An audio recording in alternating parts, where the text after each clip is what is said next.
So once again, I apologize. The air conditioning has gone out. But the bright side is, it's not like you guys are wearing two dresses.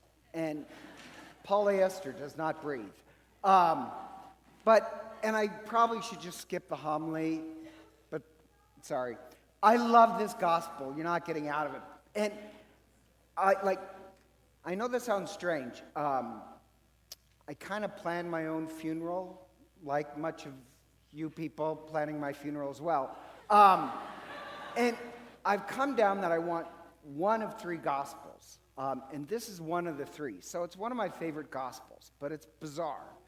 And if I was to die and if you came to my funeral and you'd read the gospel of Jairus' daughter, you would think, well, Father Len didn't have a daughter, did he? Anyhow, I love it because theologically it's great. So I'm going to explain it, and I'll try and be quick. But Jairus and the old woman are complete opposite. Jairus, he's top of the food chain. He's wealthy. Everybody knows his name. He's a leader in the synagogue. The system works for Jairus. And Jairus is religious. He's good. Jairus, the fact that he kneels and believes Jesus can heal, it's acting out that he believes that Jesus is the Messiah. The Messiah can actually heal people. So the point of the gospel is not that Jesus can heal. That's a no-brainer. God can do that. Jairus is religious, but he has a problem. His heart is breaking. His daughter is dying. Now, this is going to sound strange. The best thing that happens to Jairus is that his heart is breaking. So you have Jairus, and the opposite of Jairus is the old woman. The old woman, she's the opposite. She's bankrupt. She's bankrupt. She's a woman. If she was married, she would have been divorced because she's unclean. She wouldn't be allowed to marry because she's unclean. She's not allowed in religion or religious circles. Nobody's allowed to talk to her or touch her. She is to be treated as if she is dead. She is an outcast. Nobody even knows her name. And yet, she's religious as well. She believes that Jesus is the Messiah. So just a little hint. The gospel is trying to push us beyond just believing that Jesus is the Messiah or just being a good person. And you know she believes he's the Messiah because in the book of wisdom it says that under the wings of the Messiah you will find healing. And the wings of the Messiah, it's not bird's wings. It's, remember Jews would have wore a prayer shawl and the tassels coming out of the prayer shawls, that's called the wings.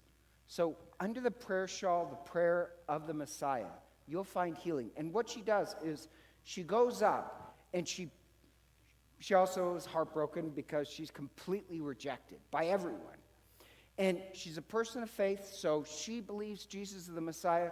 She works her way to, I'll say you're Jesus, she works her way to Jesus, and she touches his wings, his prayer shawl, and she's healed. And Jesus does something really bizarre, where he turns around and he says, "Who touched me?" Like, they're all packed in like sardines, and the disciples are like, "Come on." And Jesus says, "Who touched me?" Like, I would love to do that. All right, somebody touched me.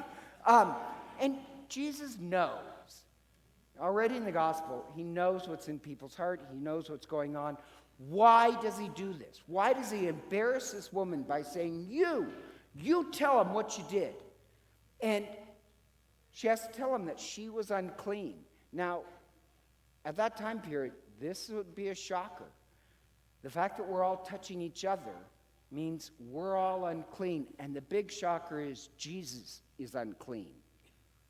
And so at this point, Jairus, who's a ruler of the synagogue, he has to say to Jesus, "Jesus, sorry, you cannot come to my house. You are now unclean." And the book of Leviticus spells out the ablution rites. It's 7 days. The problem is, if Jairus says, "No, rules are rules, we got to enforce the law," you know what's going to happen? His daughter is going to stay dead. So the point being is this. It's an awful trick that God is doing. The trick is this. Jairus, if you treat this old woman as if she's dead, your daughter will stay dead. You treat her as if she's alive, your daughter will live. And you can't, like the Book of Wisdom, God rejoices in life, not death. God rejoices in welcoming people. Nobody's evil. And yet, you can go to the Book of Leviticus and say, oh no, this person is unclean and that person. Jesus never likes the Book of Leviticus. He never enforces those laws that reject or marginalize people. When the woman touches him, he doesn't get upset and say, what did you do? Now I'm unclean. Quite the opposite. He celebrates it. He makes her tell. And he says, your faith has saved you.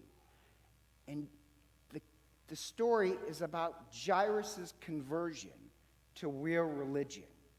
The point is this. Jairus, the system works for Jairus. You know, it's really easy. He's moral. You keep all the rules and regulations. That does not make you a great person. No offense.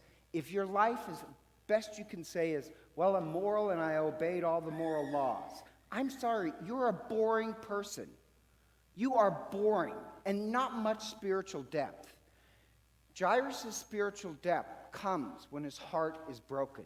He doesn't care about stupid, petty rules, even if they're in the Bible. He gets what the Book of Wisdom is about. God is about love and life and healing. And so he doesn't say, no, Jesus, my daughter has to stay dead. And Jesus then breaks the law by touching the little girl. He's showing us. Why I want this at my funeral is for this reason. Either you believe, well, religion is supposed to make you follow the moral rules and simply be good. That's one idea where you keep all the laws. Or you can have the conversion of Jairus, which I have to tell you, I really want in my life. Where the conversion of Jairus is that your heart is pained by other people getting rejection.